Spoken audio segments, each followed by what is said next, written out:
기록되어져 있는 예언서, 선지서라고 하는, 그래서 선지자는 자기 이야기를 하는 것이 아니라 하나님의 말씀을 대언하는 거죠. 그러므로 우리는 열왕기하 17장까지 보고 이때 잠깐 멈춰서 선지서를 보는데 얼마나 많이 봤는가? 이때 8권을 다 봤었어요.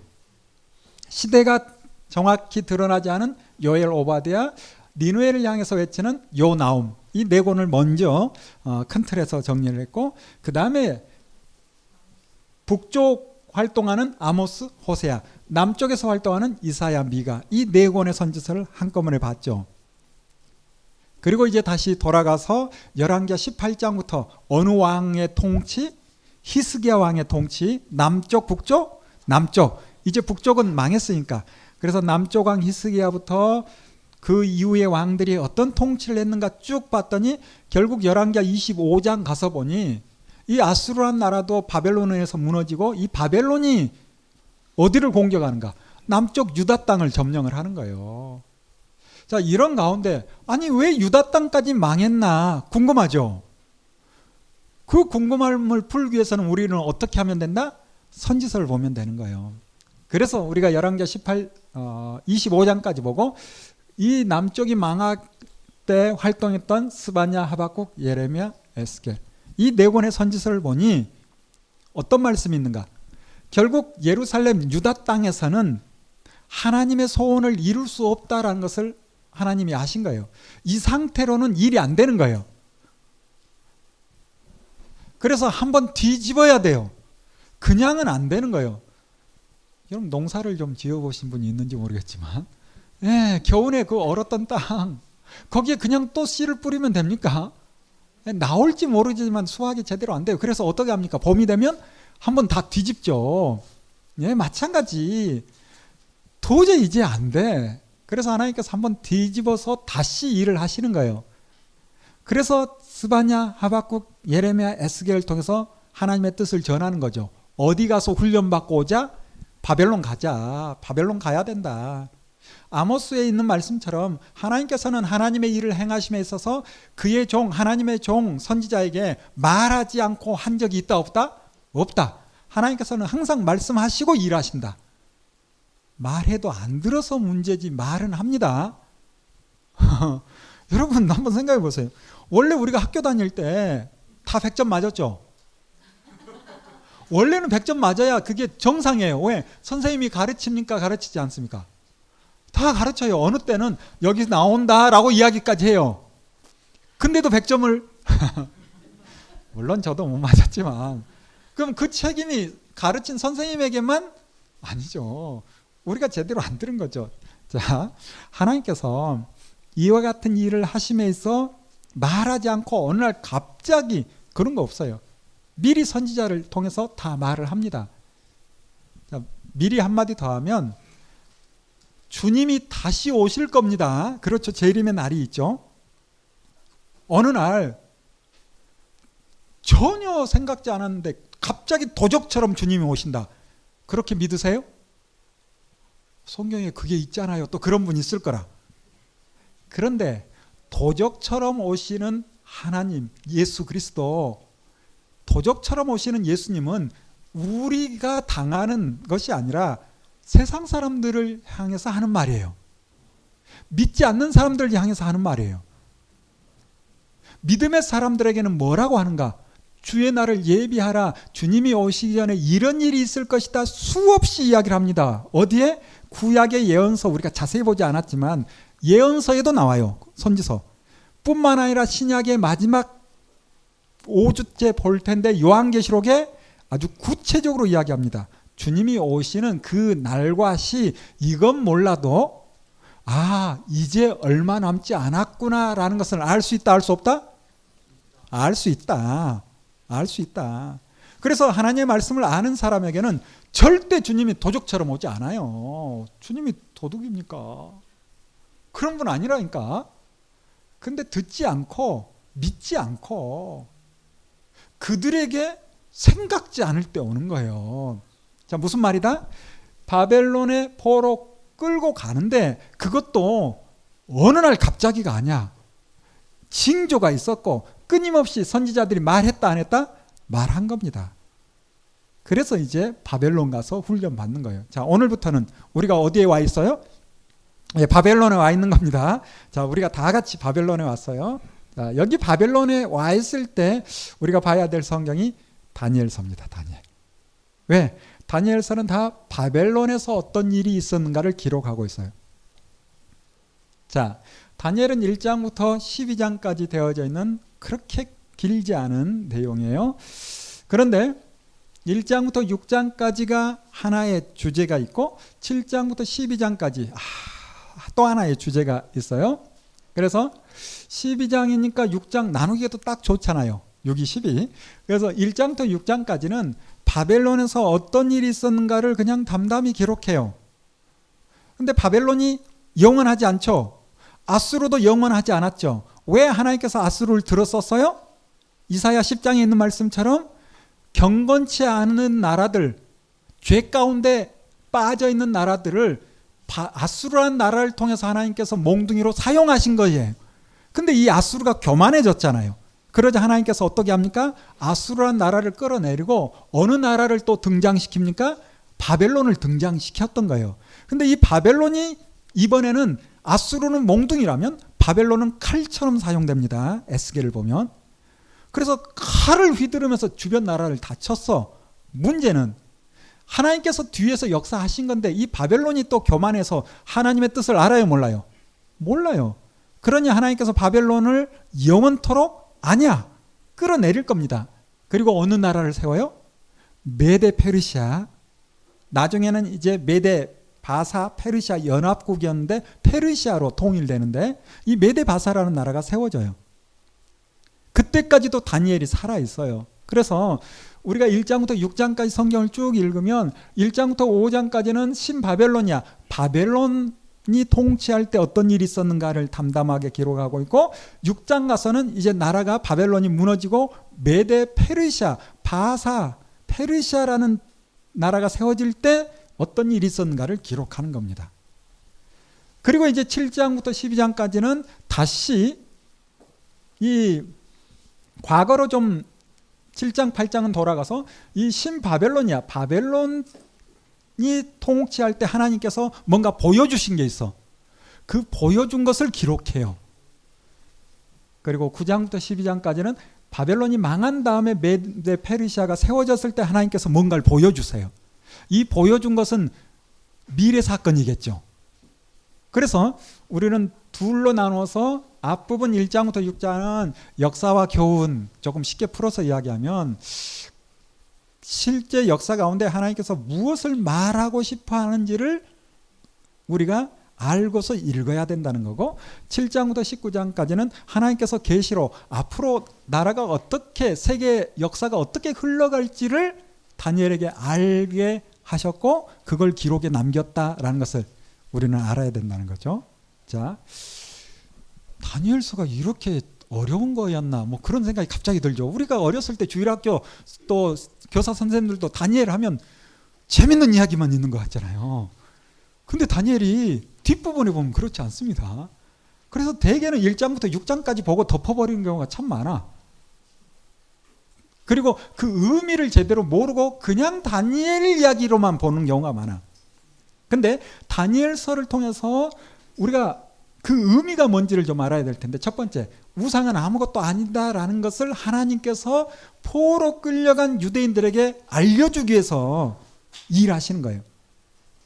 자, 다니엘서의 내용 기억하죠? 내용 공부를 다시 해야 되나요? 이건 목사님께 다 맡긴 여러분이 이미 오랫동안 성경을 읽었으니까. 다니엘이 1차 포로 때 어디로? 포로로 끌려갑니다. 거기 가서 뜻을 정하여 다니엘 1장 8절에 보니 왕의 진미를 먹었더라 먹지 않았더라? 먹지 않았더라. 그랬더니 하나님께서 어떻게 하셨다? 지혜와 총명을 주사 모든 사람보다 뛰어나게 해서 이렇게 뛰어나 있을 때 준비되면 하나님께서 씁니까? 안 씁니까? 아직 안 쓰면 준비가 덜 된 거예요. 준비되면 반드시 하나님 씁니다. 이렇게 준비될 때 하나님께서 어떤 일을 하게 하신가? 그 당시 왕 느부갓네살에게 희한한 꿈을 주세요. 이 느부갓네살이 꿈을 꾸고 어떻게 하는가? 이 꿈을 좀 풀 자가 있는가라고 술사 박사들을 불러 모았는데 그 꿈을 풀 사람이 있을까요, 없을까요? 없어요. 이 느부갓네살이 머리가 좋은 분 같아. 왜? 보통은 꿈 이야기 해요, 안 해요? 꿈 이야기 하면 어떻게든지 대충 꽤 맞춥니다. 근데 이 바벨론의 왕이 꿈 이야기도 하지 않고 내가 무슨 꿈을 꿨는지 맞춰봐. 그리고 그 의미가 뭔지 말해봐. 말할 수 있어요, 없어요? 그건 다 가짜야, 다 가짜. 그렇게 나오니 느부갓네살이 이것들 봐라, 다 도둑놈 사기꾼들이구만, 다 죽여버려, 뭐 이런 명령이 내려졌어. 이때 황관장에게 맡겨졌던 다니엘도 죽을 수 있는 거라. 그런데 이미 준비됐잖아. 지혜와 총명 누가 주시는? 하나님이 주시는. 그래서 다니엘이 앞장서서 이야기합니다. 꿈풀이를 하는 거예요. 누가? 요셉이. 갑자기 또 요셉으로 갈까요? 예, 꼭 다니엘이 요셉 같죠. 꿈풀이를 하는데 꿈이 뭔지 이야기하고, 그리고 그 꿈의 내용까지, 의미까지 이야기를 해요. 의미까지. 그러자 놀래서 야, 네가 진짜다. 너 뭐 해라? 총리해라. 하고 바로 그냥 낙하산. 이런 낙하산은 괜찮아요. 온 국민이 다 인정을 하니까 이런 자리로 올라요. 그러면서 이제 3장에는 잘 아는 것처럼 두라평지에 신상을 세워놓고 거기 절하게 하는데, 세 유대인 누구? 예, 그 세 사람. 갑자기 생각이 안 나네. 이 세 사람이 절하지 않으니까 풀무불에 내 던져버려. 봤더니 세 사람을 던졌는데 몇 사람이 있더라? 네 사람이 있더라. 깜짝 놀래가지고 이게 무슨 일인가 하고 꺼냈더니 아무런 일을 당하지 않고 옷까지 그냥 깨끗한 거야. 이 느부갓네살 왕이 깜짝 놀라서 야, 너희가 믿는 신 그분이 진짜구나. 그래서 이 느부갓네살은 뭔가 좋은 일, 희한한 일이 있으면 막 조서를 써가지고 온 전국의 방방곡곡에 붙여요. 이런 분이 진짜다 하고 붙여요. 자, 이런 일이 벌어질 때 지금 에스라 다니엘 1장부터 쭉 보고 있잖아요. 이런 일이 벌어지면 그 땅에 사는 이방 사람들도 깜짝 놀라겠지만 누가 놀랄까요? 같은 동족 유대인, 포로 끌려온 유대인들이 깜짝 놀라는 거예요. 자, 예루살렘에 있을 때 주로 무슨 생각을 했어요? 하나님은 이 우리 땅, 이 유다 땅, 예루살렘의 하나님, 저 나라는 저 나라 신이 있을 것이다. 저 나라도 하나님이 있을 것이다. 이집트가 그동안 그렇게 힘이 셌던 건 이집트를 지키는 신이 위대하다. 이런 생각이 은연중에 있었던 거예요. 아수르가 그 전에 세계를 제패하니까 아하스 왕이 와, 아수르 신이 최고다 막 수입하는 거예요. 두로가 지중해 연안을 장악하고 여러 지역을 점령해 가니까 야, 두로의 신이 최고구나 수입해서 섬겨요. 이런 곳이 어디였어요? 이스라엘 땅이었어요. 이스라엘 땅. 그런 생각을 가지고 있는 그들이 그 땅에서 하나님을 제대로 섬길 수 있다 없다? 없다. 그래서 그들을 끌고 어디로 간 거예요? 바벨론. 그 당시 가장 큰 나라로 데려가서 봐라 이놈들아, 누가 진짜인지. 우상은 다 의미 있다 의미 없다? 의미 없다. 우상은 의미 없다. 이방의 모든 신들도 아무것도 아니다 라는 것을 가장 큰 나라 가서 하나님이 어떤 분인지, 여호와 스스로 계신 하나님, 창조주 하나님이 어떤 분인지 거기 가서 훈련이 되는 거예요. 하나님이 상천하지 하나님이시고 인간 나라 전체를 통치하시고 많은 것들을 그곳에서 그들이 깨닫게 되는 겁니다. 이게 1장부터 6장까지 일어난 일을 통해서 그들이 깨닫는 거예요. 일어난 일을 통해서. 자, 이제 우리가 이 시대와 함께 사실은 성경을 봐야 되는데, 여러분 질문을 한번 해볼게요. 다니엘이 승승장구 잘 나가다가 5장 가고 6장 가니까 6장에 무슨 일이 벌어지는가? 사자굴에 던져지죠. 다니엘이. 이때 다니엘의 나이가 몇 살쯤 됐을까요? 기도하다가 딱 걸려가지고 사자굴에 던져졌어. 다니엘의 나이가 몇 살일까요? 틀려도 괜찮아요. 틀리면 저는 더 좋아. 보통은 10대, 20대, 30대 그런 생각 많이 하죠. 사자굴에 던져진 다니엘은 나이가 적으면 한 70, 80, 많으면 90입니다. 그런 생각 처음 해봤죠. 사실은 우리는 그 시대에 대한 인식 없이 그냥 읽어가니까 1장의 다니엘이 6장의 다니엘과 똑같은 다니엘이다 보니 처음 소년 다니엘이 끌려간 그 생각으로 6장까지 아니 12장까지 다 읽어. 그냥 이 다니엘은 나이도 안 들어. 다니엘도 나이 들어요. 한 7, 80 아니 90대는 어르신이야. 노인네야. 그것도 이제 나중에 9장 보면 금식도 수시로 해. 빼빼 말라가지고 그게 사자굴에 던져졌으니 사자 그거 먹을 게 있어요 없어요? 그래서 안 먹는 거야 우스갯소리로. 사자도 영물인데 먹을 게 있어야지. 그리고 나중에 통통하고 살찐 온다는 거 알아요 몰라요? 웃자고 하는 얘기입니다. 자, 우리가 성경을 봄에 있어서 그 시대 시간의 흐름을 배제하고 보면 오해할 수 있는 게 참 많아요. 6장 시작 부분에 뭐라고 기록하고 시작하는가? 우리 다니엘 6장을 한번 볼까요?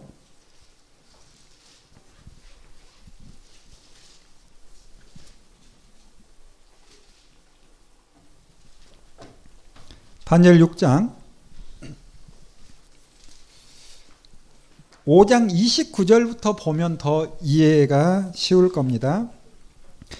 벨사살 왕이 다니엘에게 그 옷을 입혀주죠. 왜 입혀줬는가?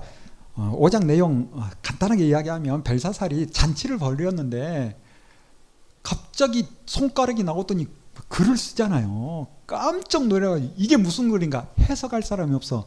이때 이제 왕후가 예전에 총리였던 다니엘을 소개해 주는 거예요.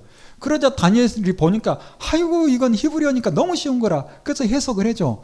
해석하면 셋째 7이라도 삼아주겠다 했거든요. 그래서 해석해 주니까 다니엘을 셋째 통치자 지도자로 세워요.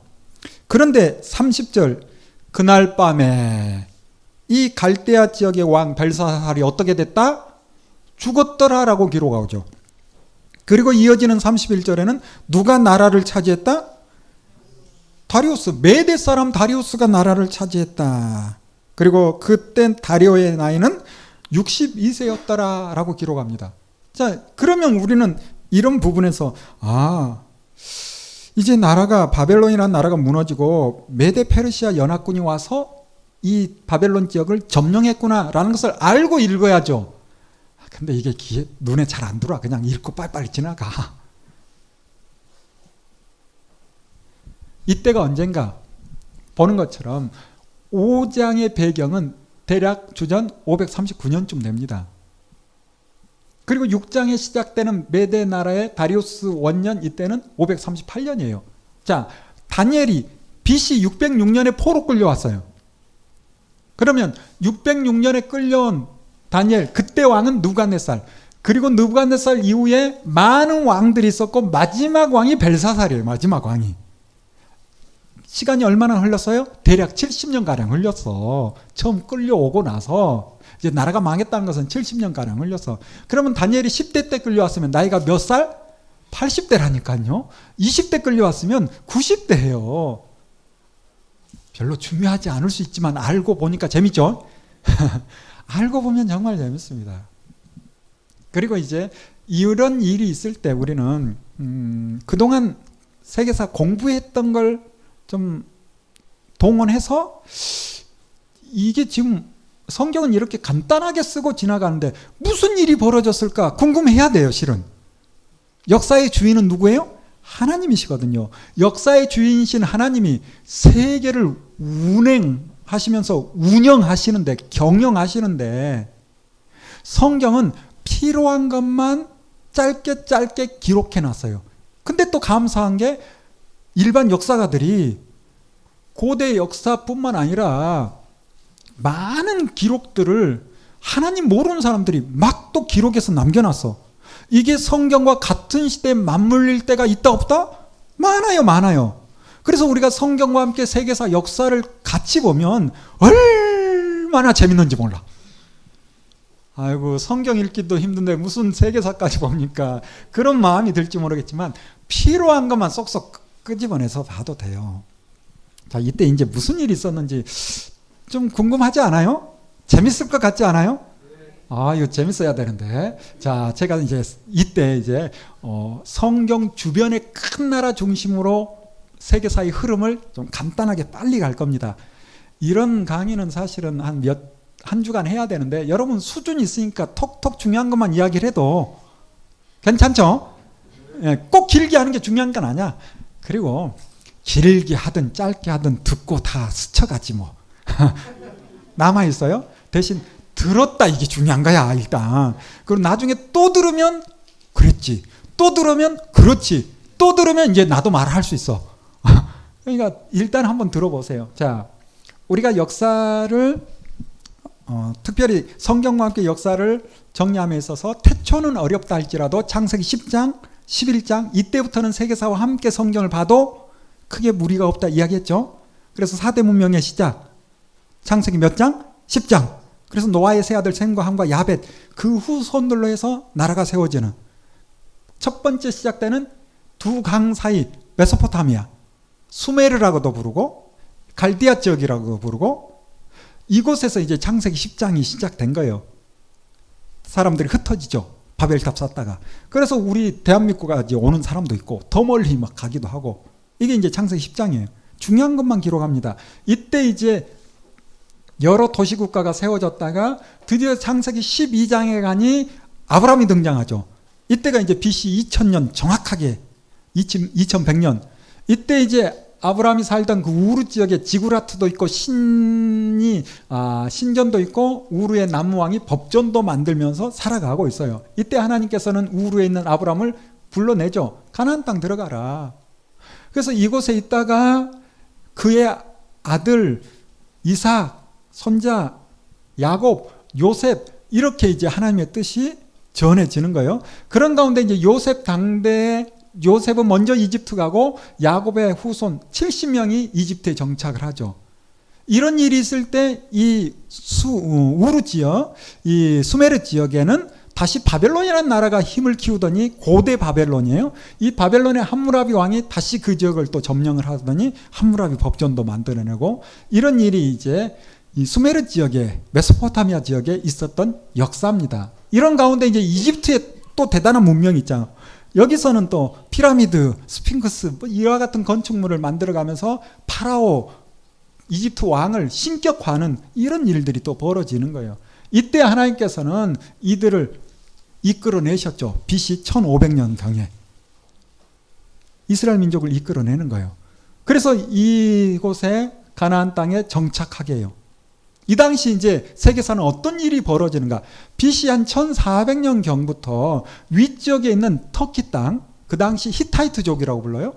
이들이 철기를 마음껏 다룰 수 있는 기술을, 여러분 그 전까지만 해도 우리가 사사기나 또 사무엘서를 보면 철기는 흔하지 않았고 청동기 시대였어요.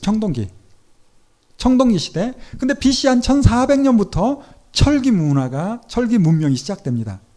이 문명이라는 것은 고대 사회에 무엇이 문명의 발전을 이루어가는가, 불을 얼마나 잘 다루는가 여기에 있는 거예요.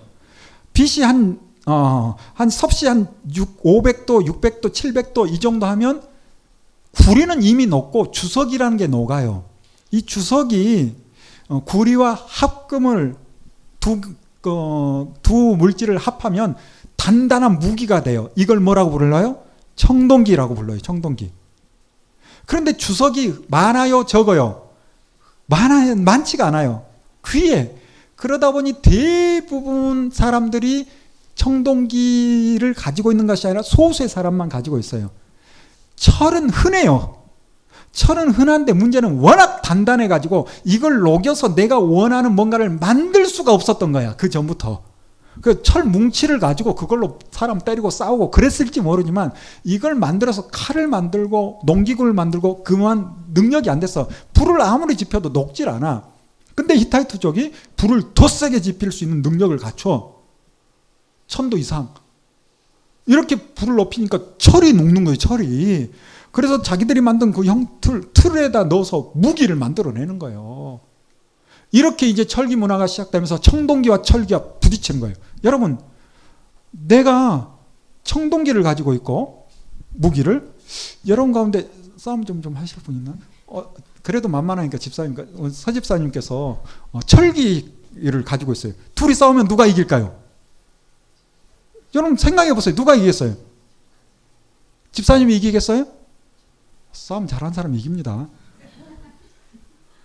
아무리 철기를 가지고 있어도 청동기나 철기나 강도는 비슷해요. 실은 그 이야기가 아니에요. 그러나 청동기는 보편화되어 있지 않고 몇 사람만 가지고 있는 거예요. 근데 왜 철기 문화가 세계를 장악하는가? 철기는 흔하다 보니까 무기를 다 가지고 있는 거라. 그래서 이제 철기 문화가 세계를 장악해 가는 거예요. 그게 어디다? 히타이트족이 히타이트족.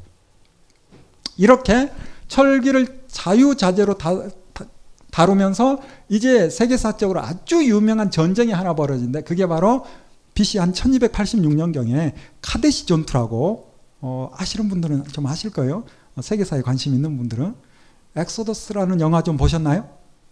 주로 이렇게 최근에 나온 거기 보면 이 히타이트족과 이집트의 전쟁이 벌어지잖아요.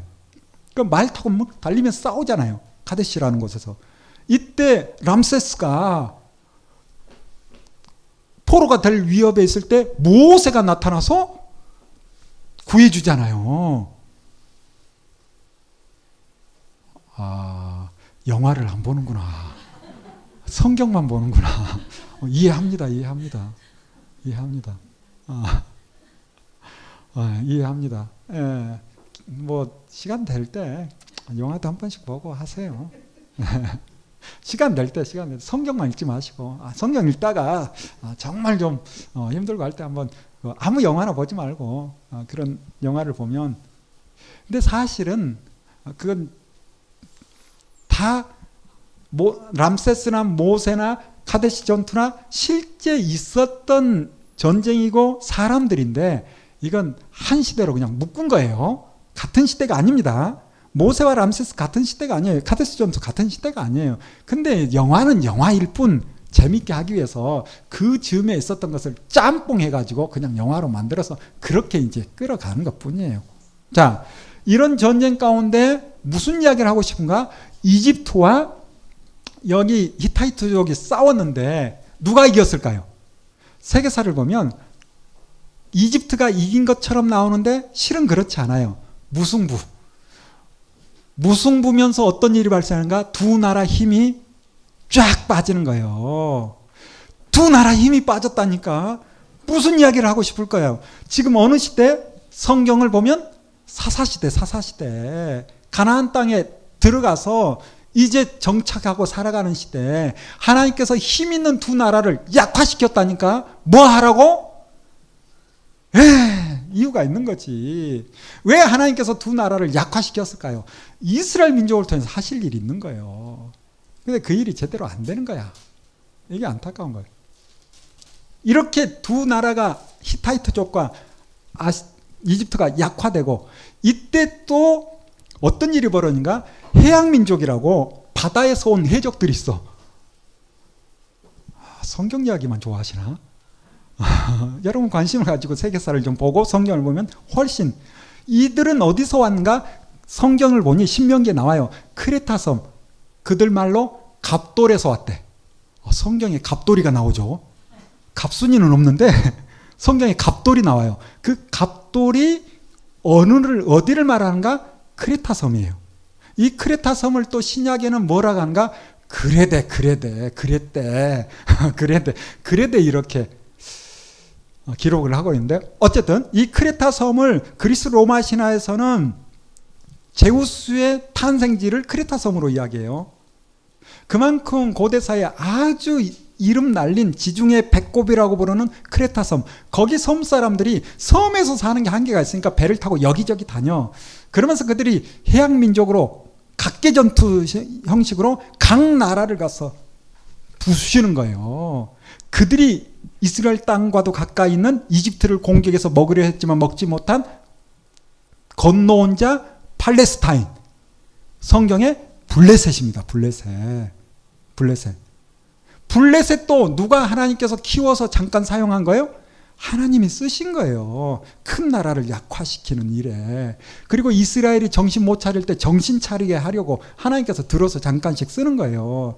이렇게 하나님께서는 히타이트와 이집트의 전쟁뿐만 아니라 해양민족 블레셋을 통하여서 주변 나라를 약화시키고 결국 이 가나안 땅이 힘을 얻어서 그 힘을 가지고 뭐 하라고? 세계 전도 감당하라고. 열방을 하나님께로 돌아오게 하라고 이 일을 시킨 거예요. 하나님께서. 근데 그 일을 제대로 감당합니까? 감당하지 못하고 시간이 흘러요. 그렇게 시간이 흐르지만 그래도 감사한 건 다윗이 들어서서 그 땅을 안정시키고 솔로몬 때 정말 전도할 수 있는 절호의 기회였는데 됐다 안 됐다? 안 됐죠. 그러면서 역사가 이렇게 암울하게 남과 북으로 나눠지고 북쪽은 아수르에서 먼저 막아고 남쪽은 지금 바벨론의 포로 끌려오는 거예요. 포로. 오늘 표정이 다 안 좋은 거 이해합니다. 지금 포로에 있으니까. 예. 지금 다 포로 생활을 하고 있어요. 다니엘도 지금 어디에 있어요? 지금 바벨론 포로 와 있어요. 이렇게 바벨론 포로 와 있는데 놀라운 것은 하나님께서 그의 종 선지자들에게 말하지 않고 일하신다. 말하고 일하신다. 말하고 일하신다. 아모스에 있다.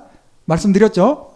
그렇듯이 바벨론 포로 갈 때 가기 전에 하나님께서는 선지자에게 몇 년만 고생하고 와 말했을까요? 안 했을까요? 말했는데 여러분이 모르고 있다니까. 70년만 고생하고 와 이야기했어요. 어디에? 예레미야 25장에. 어디에? 예레미야 29장에. 분명하게 기록되어 있어요. 70년이 차면 돌아올 거야. 70년 동안 바벨론 왕을 섬겨야 될 거야. 대부분은 몰라. 그러나 믿음의 사람은 알까요? 모를까요? 알아요. 다니엘이 알아요. 그래서 9장 나중에 보면 다니엘이 예레미야서의 말씀을 통해서 이제 70년이 다 됐는데 하나님 언제 돌아갑니까? 라고 기도를 하거든요. 자, 봅시다. 586년에 망했어요. 그래서 바벨론 포로 왔어요. 바벨론에 생활할 때 믿음의 사람들은 이 바벨론이라는 나라도 결국 망할 것이고 우리는 돌아갈 것이다 라고 아는 사람은 아는 거죠. 특별히 하나님께서 누구를 들어서 사용함으로 그들이 다시 바벨론으로 예루살렘으로 돌아갈 수 있는가? 그 한 사람을 또 하나님은 미리 말해놔. 이사야서에 보면 이사야 44장 45장에 보면 내가 한 사람을 불러서 사용할 것이고 그가 너희 민족을 해방시킬 것이다. 그 사람의 이름이 고레스입니다. 고레스.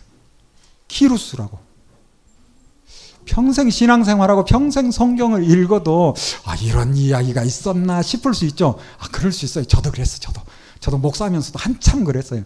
근데 먼저 정리하고 공부한 분들을 통해서 정리하니 그렇구나 라고 알았던 거예요. 자, 고레스 등장 전에 무슨 일이 있었는가 우리는 세계사를 통해서 잠깐 공부해야 돼요. 성경에 다 나오지는 않습니다. 그러나 이 키루스의 활동에 대해서 세계사에서는 굉장히 귀하게 보거든요. 왜? 세계사 가운데 이 페르시아만큼 큰 나라는 고대에 없었어요. 예수님 이전 역사 가운데 가장 큰 땅을 차지하고 다스렸던 왕이 키루스예요. 고레스. 그러니 그와 같은 기록은 남아있을까요? 남아있지 않을까요? 남아있다니까요. 성경에만 있는 것이 아니라 세계사에. 특별히 주님 오시기 대략 한 500년 전에 그리스의 한 역사가가 기록을 남겼는데 그 사람 이름이 헤로도토스라고 역사의 아버지라고 부르고 그 사람이 남긴 책이 히스토리라는 책이에요. 히스토리를 뭐라고 해요? 역사라고 하죠. 그 책에 보면 이 키루스에 대한 이야기가 아주 자세히 나와요. 그 키루스는 우리가 보고 있는 다니엘서에 나오는 우리가 보는 이 바벨론 포로기에 나오는 누구? 고레스예요. 이사야에서 나오는. 그래서 세계사와 우리가 성경을 함께 보면 성경이 훨씬 더 잘 보이고 성경이 뜬구름 잡는 이야기가 아니에요. 실제 그 시대 그 땅에서 일어났던 일들을 기록하는 겁니다. 자, 무슨 일인가? 이때는 이 지도를 통해 이 가계도를 통해서 생각해 볼 수 있는데 자, 지도를 통해서 좀 봅시다. 자, 이렇게 보면 좀 쉬울 거예요. 이때는 대략 BC 한 550년쯤 됩니다. 550년. 이제 이미 남쪽 유다 예루살렘 망했어요. 586년에 망했으니까. 550년 중에 무슨 일이 벌어지는가? 이곳이 바벨론이에요. 이스라엘은 뭐 잘 보이지도 않고 워낙 조그만 나라니까. 그리고 그 위쪽으로 아주 큰 나라가 메대 제국이 있어요. 그래서 메대 바사, 메대 페르시아 뭐 이렇게 이야기를 하죠. 자, 메대 제국에 한 BC 550년경에 무슨 일이 있는가 하면 여기 보는 것처럼 그 당시에 마지막 왕이 누군가 하면 아스테아게스라는 왕이 통치하고 있었어요. 근데 이 아스테아게스 왕이 꿈을 꾸는데 희한한 꿈을 꿉니다. 무슨 꿈을 꾸는가 하면 딸 만다네라는 딸이 있는데 이 딸아이가, 이 공주가 자기 꿈에 나왔는데 밤에 오줌을 쌌어. 중근동 전체가 홍수가 난 거야. 깜짝 놀래가지고 아니 이게 무슨 꿈인가 하고 그 꿈풀이를 하죠. 이때 다니엘이 갔다 안 갔다? 근거 전혀 없다. 다니엘은 여기 상관없는. 그때 이제 그 메대 지역에 있는 사람들이 이런 이야기를 한 거예요. 만다네 공주의 자녀 아들 가운데 중궁동 전체를 다스릴 그런 아들이 태어날 것 같다고. 그러자 아스테아게스 왕이 기분이 좋을까요? 좋지 않을까요? 지금은 엄청 좋을 겁니다. 딸이 최고니까. 근데 그때는 왕권이 누구에게 넘어가는 거예요? 사위에게 넘어가는 거예요. 이것처럼 위험한 게 없거든. 아들에게 이어져야지. 그래서 다리오라는 아들이 있어요. 뭐 양자 뭐 여러 가지 있지만 아무튼 양자일 가능성이 많은데 이 만다네 공주의 아들이 다스릴 거라는 소리를 듣고 이게 마음이 불편해서 그냥 둘 수 없다 해서 엘람이라는 조그만 다스리는 그 나라로 보내서 거기에 있는 한 장군 캄비세스라는 사람에게 시집을 보내요. 설마 뭐 인물이 나겠어? 저 촌동네에서 뭐 그런 거라. 촌동네에 보내 인물 안 날 거라고. 몰라도 너무 모르죠. 인물은 다 어디서 나옵니까? 서울에는 인물 없습니다. 그래도 8당 정도는 나와야지. 최소한. 여러분 도시에서 인물이 나온 적이 있어요? 없어요? 역사를 보세요. 찾아볼 수 없어요. 인물은 다 물 좋고 물 가까이 있고 시골에서 나 시골에서.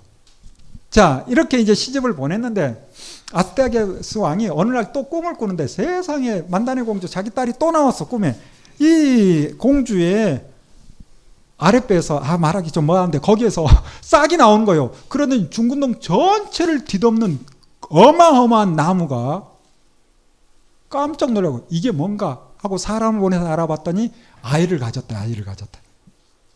그래서 안 되겠다. 이 아이를 그냥 두면 안 되겠다 라고 생각하고 메대 에파타나 그 도시로 왕궁이 있는 곳으로 불러들입니다. 불러들여 놓고 이제 자기의 신복 하르타고스 총리에게 명령을 내리는 거예요. 아이가 태어나면 어떻게 해라? 알았지? 뭐 그렇게 명령을 내렸어. 그래서 아이가 태어나서 첫 우루 물기 전에 깨끗이 정리해 하고 명령을 내렸어. 그런데 총리가 또 혼자 뭐 자기가 직접 하기가 그렇잖아요. 그래서 이 하르타고스 총리가 꾀를 내는데 왕의 종 가운데 하나를 불러가지고 명령을 다시 내려. 너 만다네 공주가 아이를 낳거든 알아서 생매장해 하고 명령을 내려. 그 종이 뭐 총리의 명령 앞에 방법이 없죠. 그래서 아이가 태어나자마자 엄마는 정신 없을 때 아이가 죽었다고 해놓고 아이를 꺼내와서 이 종이 가서 묻으려고 집으로 아이를 안고 가는 거예요. 근데 세상에 그때 마침 자기 집에 자기 아내가 아이를 낳았는데 그 아이가 죽어서 나온 거야. 절묘하죠. 그래서 만다네의 아들을 자기 아내 품에 주고 이 죽어서 나온 아이를 얼른 총리에게 갖다 줘서 만다네 공주 안심시키려고 이미 사산돼 죽어서 나왔다. 이렇게 이제 깨끗이 깔끔하죠. 이렇게 해요. 그래서 이 만다네가 낳은 아들인데 이 종의 아내에게 맡겨져서 그 종의 아내의 이름이 큐노입니다. 큐노. 암늑대 이런 뜻이 있대요. 큐노가 아이를 낳았다 해서 키루스 이렇게 부른 거예요. 개역 개정에는 고레스 이렇게 해. 키루스, 고레스 이렇게 쓴 거예요. 들리는 대로 막 쓰다 보니까 이런 게 참 많아. 세번역은 괜찮죠. 이렇게 해서 이제 이 고레스가 자라는데 누구의 아들로? 종의 아들로 커요. 근데 이 아이가 보통 아이가 아니야. 벌써 좀 자라서 골목에 나오더니 바로 골목 대장을 하는 거예요. 이 아이가 골목 대장 놀이를 하는데 진짜 왕처럼 하는 거예요. 내각을 편성을 하고 군대를 막 일으키고, 얘들 놀이에 스스로 막 법을 만들어서 얘들끼리 노는데 얼마나 세게 노는지, 우리 애들도 노는 거 보면 다 규율과 율례와 법률이 다 있습니다. 그렇죠? 우리 어렸을 때 놀 때 다 그렇게 했죠? 마찬가지. 그런데 한 번은 이 고레스가 어떤 아이를 얼마나 때렸는지, 이 아이가 뭐 반 죽음 상태. 그러면 부모가 가만히 있겠어요? 가만히 있지 않지. 하필 이 아이가 또 높은 집 아이야. 그래서 이 아이가 이제 몸져 누웠어. 그러자 부모가 누가 그랬냐고. 너 고레스가 그랬지 하니까 그렇다고. 내 이놈을 그냥 두지 않게 종놈 아들이 우리 아들을 하니까 이 죽어갈 것 같은 아이가 갑자기 벌떡 일어났는지 아버지 바지가랑을 잡고, 고레스에게 그러면 안 됩니다. 내가 잘못한 거라고. 얘들 장난 같은 놀이 같은데 고레스가 보통이 아니에요. 이런 이야기가 어디에 있다? 히스토리라는 책 속에 있어요. 읽어보고 싶죠. 이만큼 두껍긴 한데. 여러분은 진짜 거저먹는 거예요. 저는 그거 읽느라고 얼마나 힘든지 알았어요? 진짜 성경보다 더 힘들더라고. 이름도 어렵고 지명도 어렵고 내가 지도 그려놓고 막 읽었어요. 물론 들은 것도 있고. 자, 이렇게 해서 이제 고레스가 동네에 소문이 나니, 그 도시에 소문이 나니 왕도 보고 싶은 거라. 이놈이 보통이 아니다 하고 한 번은 불러들였어요. 왕궁으로 불러들여서 딱 봤더니 어디서 많이 본 것 같아. 그렇죠? 어디서 많이 본 것 같아. 옆에 총리가 있잖아요. 총리에게 저 누구 닮은 것 같지 않아? 너 몇 살이니? 그래? 계산해보니까 딱 또 그래. 그래서 총리에게 제대로 했어? 하니까 총리가 실은 제가 하지 않고 누가 했는데 저 아이 부모 이것 봐 하고 바로 이제 부모를 끌어오는데, 이 종이 그 자리에서 뭐 변명할 수 있겠어요? 그냥 죽여주옵소서 하는 거지. 그래가지고 드러나고 온 시내 소문이 쫙 나는 거예요. 순식간에. 그러니 자기 손자 외손자 죽일 수는 없고, 이 소문이 엘람 지역에 가 있던 누구에게까지? 만다네까지 소문이 들어갑니다. 그러자 만다네 공주가 한 걸음에 달려와서 자기 아이를 품고 엘람 지역으로 내려가는 거예요. 이 사람이 누구다? 고레스라니까요. 기루스. 그러면서 이제 자연스럽게 이 아스테르가스 왕이 이 고레스를 그냥 둘 수 없어서 정예 부대를 하르파고스 총리를 통해서 치게 만들어요. 그런데 하르파고스 총리가 치는 것이 아니라 가서 투항해버려. 그러니 고레스가 완전히 날개를 달았지. 그래서 고레스가 이 큰 나라 어디? 메대를 접수합니다. 접수해요. 이 큰 나라 메대를 접수하지만 그렇다고 해서 외할아버지 나라잖아요. 외삼촌이 우리 다니엘서 보는 다리우스예요. 다리오. 외삼촌이. 치거나 그렇지 않고 연합해요. 그래서 메대 페르시아라고 나오는 거예요. 일시적으로 잠깐 나왔다가 결국은 이제 페르시아로 통일되는 거예요.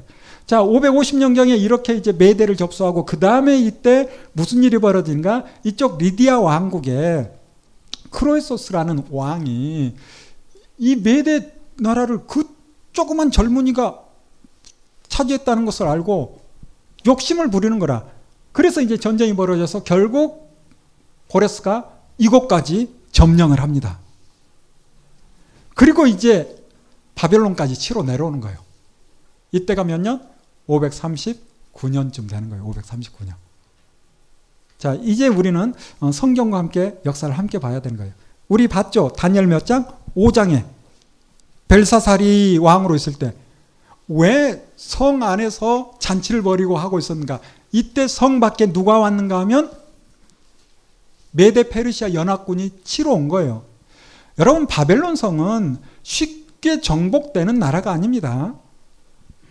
몇 년 전에 바벨론의 신화가 바벨론의 아무튼 바벨론에 대한 EBS에서 영상을 4부작으로 했어요. 혹시 보신 분 있나요? TV 볼 시간도 없죠. 성경 보이라고. 그럴 거예요. 이해합니다. 이해합니다. 근데 또 많이 지난 거지만 도깨비 이런 건 또 보죠. 근데 EBS 잘 안 보죠. 좀 봐야 되는데. 좀 가려서 보는 게 좀 필요하긴 한데, 드라마, 우리 집사람도 안 되는데, 드라마 완전히 끊을 수는 없겠지만, 선샤인인가 미스터 선샤인인가 뭔가 아무튼 재밌게 봤다고, 완전히 끊을 수는 없지만, 한 번씩 성경과 연관된 것도 한번 볼 필요가 있어요. 이게 EBS에서 했던 것을 누가 캡처해가지고 제게 준 거, 제가 만든 게 별로 없어요. 다 남의 거 가져다가. 자, 이게 지금 바벨론이라는 나라를 이렇게 이제 표현을 했어요. 이게 조금 설명이 편할 겁니다. 이 바벨론이라는 나라는 메소포타미아 두 강 사이에 있는 한 나라잖아요. 위쪽으로는 티그리스 강이라고 흘러요. 아래쪽으로는 유프라데스 강이 흘러요. 이 유프라데스 강을 끼고 형성된 도시가 바벨론이에요. 티그리스 강은 아수르 니누에였고요. 그런데 어떻게 해서 도시를 건설하는가? 이 유프라데스 강물이 쭉 흘러가는데 그 강물을 끼고 주변에 성을 쌓는 거예요. 그러면 성 안으로 물이 들어오니 사는 게 걱정이 없죠. 농사 짓는 데도 걱정이 없죠. 이 둘레가 헤로도토스의 기록에 의하면 91km입니다. 상상을 초월할 만큼이에요. 예전 우리 한양 도성이 한 20몇 킬로 그 정도밖에 안 됐어요. 남대문, 북대문, 서대문 쭉 둘러서. 이건 한 7, 800년 전 이야기입니다. 한 2600년. 91km라는 거 어마어마한 성이에요. 헤로도투스가 쓴 그 히스토리라는 책을 그대로 여러분에게 소개하면 성 높이가 100m입니다. 안 믿어지죠? 우리는 하나님의 말씀 외에는 다 안 믿으니까. 제가 중국 가서 더러 강의하는데 거기는 100m라 해도 그럴 수 있지 그러더라고. 거기는 말리 장성을 쌓아버리니까. 몰라. 아무튼 그들이 믿음이 좋은지 우리가 좋은지 그건 잘 모르겠는데 아무튼 그들은 그대로 믿더라고. EBS에서도 이게 안 믿어졌는지 10m로 낮춰서 했어. 사실 100m로 높이면 사실은 도시가 보이지도 않을 테니까. 그 성이 내성이 있고 외성이 있고 두 겹으로 쌓는 거예요. 그 넓이가 32m예요. 한 폭이. 어마어마하죠.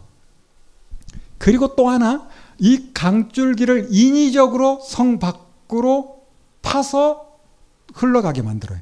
이걸 해자라고 부르죠. 우리나라도 몽천토성 이 근처 해자였을 것이다 학자들 이야기하죠. 적의 침입 가운데 물길이 막고 있으면 그나마 보호가 되거든요. 이런 성이 바로 바벨론이에요. 바벨론. 그래서 바벨론을 함락한다, 바벨론이 무너졌다, 이건 있을 수도 없는. 그래서 무너졌도다 바벨론이요, 무너졌도다 바벨론 성이요, 이건 세계 탑뉴스예요. 이 안에 지금 누가 있어요? 느부갓네살 이후에 많은 왕들이 세워졌고 마지막 왕 벨사살이 있는 거예요. 고레스가 자기 외삼촌 다리우스와 함께 니디아도 점령하고 여기 바벨론까지 치러 왔는데 성 안에서는 잔치 벌이는 거예요. 와서 마음대로 보고 가. 와? 너희들 올 수도 없을 거야. 이런 분위기예요. 이 안으로 들어간다는 것은 청동문 100개가 발견됐다고 그래요. 고고학자들은. 그래서 성 안에서 청동문을 열면 자연스럽게 다리가 돼서 출입이 되는 겁니다. 그러므로 밖에서는 들어올 수 있는 방법이 없다 해도 과언이 아니에요. 그래서 성 안에서는 잔치가 벌어지는 거예요. 이때가 몇 년이다? BC 539년이라니까요. 606년에 포로 와서 70년을 섬길 것이다 라고 했을 때는 몇 년 남은 거예요? 대략 한 2, 3년 남았어요. 그리고 돌아가야 돼요. 자, 우리가 이제 종합해 봅시다. 다니엘이 지금 이 메대라는 이 바벨론이라는 나라가 이제 끝이 보인다라는 것을 알고 있는데 뿐만 아니라 그 당시 유대인들이 예레미야의 말씀을 읽었다면 70년이 차면 돌아간다라고 하는 사실을 알고 있는데 믿는 자들은 어떻게 우리가 돌아갈 수 있나라는 마음이 있을 텐데 그들이 또 이사야를 읽었다면 이사야 44장 45장 나중에 꼭 읽어보세요. 45장에 보니 하나님께서 기름 부어 세웠대. 누구를? 고레스를 통해서 하나님께서 일을 하신대. 고레스를 통해서 예루살렘이 해방될 것이대. 그러면 이사야를 읽은 유대인들은 고레스가 메대를 점령하고 리디아를 점령하고 여기 바벨론을 치러 왔다라는 소식을 들을 때 그 고레스를 어떤 마음으로 생각할까요? 누구처럼? 메시아로 보는 거예요. 졸다 들으면 딱 오해하기 좋은데요. 큰일 났다. 이사야 45장. 기름 부음 받은 고레스. 히브리어로 무슨 고레스? 메시아 고레스 이런 뜻이에요. 이것도 설명해야지. 안 하고 가면 큰일 났네. 유일하신 메시아는 누굽니까? 이제 마음이 좀 놓이죠. 참 메시아는 누구예요? 예수님. 근데 구약시대 메시아라고 불렀던 사람은 사울도 메시아죠. 일 때문에 기름을 부어 세운 사람은 다 메시아라고 불러요. 구약시대. 참 메시아는 오직 누구? 이제 또 마음 놓이죠. 자, 구약으로 가서 이방 사라지만 고레스도 누구다? 좀 찝찝하지만 메시아죠. 우리는 망해버린 나라가 다시 돌아가서 예루살렘을 다시 세워나가고 이스라엘이 다시 세워지는 거 우리는 별로 관심 없어요. 우리는. 근데 그들에게는 메시아예요. 그들에게는. 또 하나님께서도 그렇게 말씀하시는 거예요. 그리고 그렇게 돌아가야 그들을 통해서 그 땅에서 누가 오시는 거예요? 진정한 메시아 예수님이 오시는 거지. 자, 이렇게 고레스가 오고 있다는 사실을 알고 아마 유대인들은 두근반 세근반 와, 우리가 돌아갈 수 있는 기회가 아닌가 이렇게 생각했을 것 같아요. 자, 지금부터는 이제 성경에도 없고 역사 기록에도 없는 이야기를 제가 살짝 좀 할게요. 그러면 저는 틀릴 수 있다 없다? 틀릴 수 있어요. 그래서 틀렸다 싶으면 가감하게 버리세요. 나중에 목사님이 저 간 다음에 그거 틀렸다 하면 여러분 머리에서 싹 지워버리면 돼. 근데 마이크는 일단 제가 잡았으니까 살짝 이야기하고 싶어요. 야사라고 전해지는 이야기가 있어요. 다니엘이 고레스가 오는데 도움을 줬다라는 이야기가 있어요. 고레스가 오는데 이 성을 어떻게 함락할 수 있는가? 결국은 물길, 이 수위를 확 낮추면 이 유프라테스 강 들어오는 그 숨은 물길이 그대로 드러나요. 그래서 유대인들이 다니엘과 함께 사람들 보내서 고레스에게 이 성을 함락하는 방법은 이겁니다 해서 물길을 옆으로 찢어가지고 그 수위가 확 낮아지자 그 성 안으로 들어가고, 그래서 우리가 보는 5장 마지막 부분에 있는 것처럼 그날 밤에 갈대 왕 누구? 벨사살이 죽고, 다니엘은 6장에 보니 어떻게 되고? 6장에 보니 뭐가 됐어요? 총리가 됐다니까. 여러분, 총리 그냥 할 수 있어요? 그것도 망해버린 나라, 그것도 그 나라 사람도 아니고 포로 끌려온, 그것도 나이가 한둘도 아니고 8, 90된 어르신, 완전 낙하산이죠. 이 메대 다리우스가 고레스와 함께 점령을 하고, 고레스는 돌아가서 페르시아 제국을 세우는 거예요. 그리고 외삼촌 다리오에게 이 땅을 다스려라 라고 맡긴 거예요. 근데 이 다리오는 다니엘을 총리로 세워요. 이유가 뭘까요? 하나님이 하셨으니까 우리는 그렇게 믿음으로 그냥 읽고 지나가죠. 근데 한번 생각을 해봐야지. 누군가에게 말을 한다 했을 때 어떤 합당한 이유를 이야기해야 되겠죠. 그래서 그 합당한 이유는 뭘까? 내가 볼 때는 다리오와 다니엘이 같은 다시라. 그래서 그렇게 말하긴, 이 나라가 메대 파사에 넘어갈 때 다니엘이 도움을 줬다 안 줬다? 저는 줬다. 그래서 총리가 되는 거예요. 자, 이렇게 총리가 되면 함께 싸웠던 젊은 장군들이 이 다니엘이 마음에 들까요? 미울까요? 미운 거예요. 왕은 좋아할지 모르지만 다니엘이 미운 거예요. 그래서 우리가 아는 것처럼 6장에 무슨 일이 벌어집니까? 다른 총리들이 왕을 꾀는 거죠. 근데 그건 무시하고 다니엘은 계속 예루살렘을 향해서 기도합니다. 그러자 이제 잘 걸렸다 이것 가지고 왕 앞에 가서 보시오, 당신이 세운 다니엘이 이따위 짓을 하는데 당신 말했던 것처럼 사자굴에 던져야지. 그러자 다리오가 그래 던져라. 그래요? 마음의 두려움, 미안한 마음을 가지고 있잖아요. 아이고 내가 이놈들은 속았구나. 그래요. 왜 그렇게 다니엘 편을 들어요? 이유가 있겠지. 그리고 다니엘이 사자굴에 들어갔을 때 다리오가 발 뻗고 자요? 아니요. 너의 하나님 그분이 너를 구해줘야 되는데 애타하죠. 다니엘서 안 읽어본 것처럼 그렇게 바라보고 있으면 어떡합니까? 지금 다니엘 6장의 내용 그대로잖아요.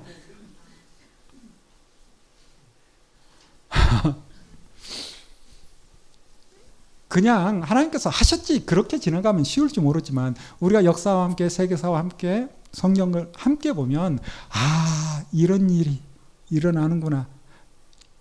별거 아닐지 모르지만 사실 요즘 젊은이들은 그냥 덮어놓고 믿으라면 믿습니까? 안 믿어져요.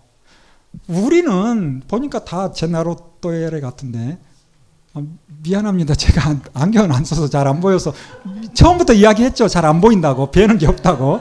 그래서 막 이야기하더라도 용서하세요. 우리는 다 덮어놓고 믿었죠. 젊은 분들이 좀 있나 보다. 근데 요즘은 덮어놓고 못 믿어요. 덮어놓고 못 믿어요. 역사와 함께 성경 풀어가야 될 필요가 진짜 있습니다. 그래서 우리가 성경과 역사를 함께 봐야 될. 자, 이렇게 해서 이제 바벨론이 무너지고 어느 나라가 메데 페르시아가 이곳을 차지하는 거예요. 세계사의 기록을 통해서 보면 어떤 기록이 나온가 하면 이 지역의 제사장들이 마르둑 제사장들인데 그들이 고레스 편을 들었다. 그래서 문을 열어줬다. 이런 세계사의 기록이 나와요. 뿐만 아니라 물길을 찢어서 수위가 낮아졌을 때 그 틈을 타고 들어왔다. 이 기록도 나와요. 그럼 물길을 찢을 수 있게 누군가 정보를 줬던 것은 누구다? 세계사의 기록은 없어. 성경의 기록도 없어. 그렇지만 다니엘이 도왔을 가능성. 자, 이런 연유에 이런 이유가 있기 때문에 우리가 나중에 이제 이사야 45장 여러분이 꼭 봐야 되는데 봅시다. 그냥 이사야 45장 가봅시다. 이사야 45장 44장 뒷부분을 제가 한번 읽어드릴게요. 28절에 제가 읽어드릴게요. 고레스가 누군지, 고레스를 하나님께서 뭐라고 표현합니까? 나의 목자라. 내 목자래. 고레스가 나의 모든 기쁨을 어떻게 할 거다? 성취할 것이다. 예루살렘에 대해서는 어떻게 될 것이다? 중건될 것이다. 성전에 대해서도 기초가 놓일 것이다. 누구를 통해서? 고레스를 통해서. 고레스를 내가 사용할 것이다. 그리고 45장에 여호와께서 그의 기름 부음 받은 누구에게? 고레스에게 이같이 말씀하시되 내가 너의 오른손을 붙들고 네 앞에 열국을 항복하게 할 것이고 그 많은 숨은 보화들을 너에게 줄 텐데 너에게 주는 자가 누구다? 나 여호와 이스라엘의 하나님이다. 그건 너 알아라 라고 하나님께서 고레스에게 말하고 있어요. 하나님께서 고레스에게 고레스! 고레스! 하면서 고래고래 말했을까요? 누가 대신 말했을까요? 이 말씀을 다니엘이 했겠지. 다니엘과 고레스가 만나잖아요. 벨사살 죽을 때. 그래서 다니엘이 45장에 있는 말씀을 딱 들고 고레스! 너 태어나기 전부터 너 그동안 죽을 고비 넘겼지? 그게 누가 한 건지 알아? 하늘의 신 하나님께서 이 모든 일을 했어. 너 그동안 그 큰 나라를 차지할 때 전쟁 제대로 치르지도 않고 피 별로 흘리지도 않고 나라를 접수했잖아. 네데라는 큰 나라 접수할 때도 피 별로 흘리지 않았어요. 리디아, 크루소스 거기 칠 때도 사르디스 성의 한 병사가 졸다가 투구가 떨어지는데 개구멍으로 나와서 그 투구 가져가니까 그것 보고 들어가서 한 번에 접수했어. 사르디스 성도. 바벨론도 보는 것처럼 물길을 찢어서 훅 들어와서 벨사살을 잡으니까 끝난 거야. 그만큼 놀랍다고 지금 그렇잖아요. 이런 일은 없었대. 그만큼 세계사에 피 흘리지 않고 이렇게 큰 나라를 차지한 적이 있었다 없었다? 없었거든요. 이 일을 누가 하셨다는 거예요? 하나님이 하셨다는 거예요. 하나님이. 그걸 누가 전해주는 거예요? 다니엘이. 그러면서 또 이런 이야기도 하죠. 7절 아주 중요한 말씀이에요.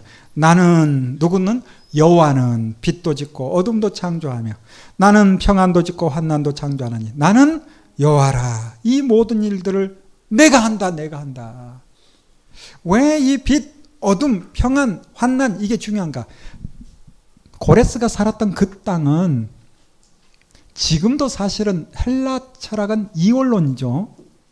그래서 영적인 것은 보이지 않는 것은 선하고 보이는 거 물질, 이 육체, 육신은 악하고 이런 의식이 있어요. 이원론적으로 생각하는. 그 당시 고레스가 살았던 그 지역도 배화교라고 조로아스터교라고도 부릅니다. 조로아스터라고. 그래서 이원론 두 신을 섬기는 거예요. 한 신은 아우라마스타, 한 신은 아리만. 아우라마스타는 어떤 신? 우리에게 평안을 주고 빛을 만들고 선한 일을 주관하는 신. 아리만은 어둠을 주고 환란을 주고 이런 신. 이렇게 이원론적 사고를 가지고 있어요. 누가? 고레스가. 그런데 지금 고레스에게 다니엘이 뭐라 하는가? 빛도 어둠도 환란도 평안도 다 누가 했다? 여호와 하나님, 이스라엘의 하나님이 하셨다. 너 여기까지 온 게 그냥 온 게 아니야 하고 어르신이 90쯤 됐을 어르신이 젊은 고레스에게 외치니까 고레스가 들었을까요? 안 들었을까요? 들었겠지. 귀가 있는데 듣고 마음에 새겼을까요? 안 새겼을까요? 저는 새겼다라고 믿습니다. 그렇기 때문에 지금 몇 년이라고요? 597년이에요. 539년이에요. 539년. 538년에 이 바벨론을 점령하고 페르시아로 돌아가서 첫 번째 고레스가 제국을 세우고 조서를 내리고 선포하는 게 뭔지 아세요? 그게 에스라 1장부터 나오는 거예요. 나 고레스는 내가 차지한 이 땅 이곳에 내가 명령을 하노라 하면서 고레스가 칙령을 내린 거예요. 이 많은 땅, 이 많은 민족들을 내가 다스리는데 이 천하를 누가 줬다? 하늘의 신 하나님께서 나에게 주셨다 라고 먼저 신앙 고백을 하고, 그리고 이어지는 에스라 1장 2절 3절에 뭐라 합니까?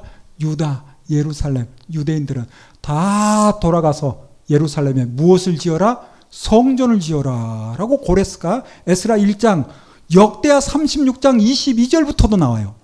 이게 바로 고레스 칙령이라는 거예요. 고레스가 하나님을 모르고 자기 땅에서 자기 마음대로 살다가 어느 날 갑자기 놀라운 어떤 헷가닥 해가지고 하늘의 신 하나님께서 천하의 열국을 나에게 주었으니 돌아가라 그러겠어요?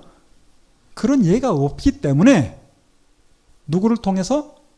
다니엘을 통해서 하나님이 어떤 분인지 들었을 것이고, 듣고 그가 어느 정도 믿음, 어느 정도 하나님께로 다가갔는지 거기까지는 모르지만 그래도 내가 그동안 이 큰 나라를 차지한 게 누구의 힘이었구나? 하늘의 신 하나님, 여호와 하나님, 이스라엘의 하나님, 그분 힘이었구나 라는 것은 인식한 것 같아. 그래서 해방령을 내리는 거예요. 해방령은. 이게 다니엘서입니다. 놀랍죠?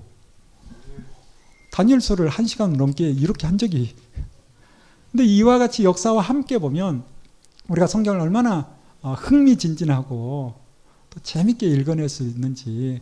이후에 이제 7장부터 12장까지는 어려운 이야기 같지만 사실은 역사를 알면 어렵지 않습니다. 이미 느부갓네살 왕이 꿈꾸었던 어떤 신상이 있었죠. 금으로, 은으로, 동으로, 철로 된. 그걸 한 50년쯤 지난 다음에 다니엘에게 또 꿈꾸게 만들어요. 어떤 짐승의 모습으로. 이건 뭘 말하는가? 지금 바벨론이 역사의 주인처럼 중근동 전체를 통치하고 있지만 이 바벨론도 영원하지 않고 그 나라가 어디로 넘어갈 것이다? 메데 페르시아로 넘어갈 것이다. 이 메데 페르시아도 영원하지 않고 그 나라가 페르시아가 누구에게 또 넘어갈 것이다? 알렉산더. 헬라에 넘어갈 것이다. 이 헬라 제국도 오래가지 못하고 결국 어디로 넘어갈 거다? 로마로 넘어갈 것이다. 이런 사실을 미리 하나님께서는 다니엘에게 말씀하는 거예요. 그리고 기록에 남기는 거예요. 왜? 이제 예루살렘으로 돌아갈 테니까 돌아가서 하나님의 말씀을 따라 살면 그 열방이 누가 등장하더라도 경건하게 사는 나라는 어려움을 당해요? 당하지 않아요? 당하지 않아요. 하나님이 지켜주는 거예요. 그런데 이 열방이 세계의 주인이 바뀌어 나갈 때, 하나님께서 그 위에 계실 때 이스라엘 민족이 또 죄 가운데 살면 그 소용돌이 속에 빨려 들어가는 거예요. 또 고난 당하는 거예요. 그런 고난 당하지 않도록 경건하게 내 뜻을 따라 살아라. 이런 의미가 에스겔 뒷부분에 담겨 있는 거죠. 여기까지 보고 우리 한 5분 쉬었다가 계속 보겠습니다.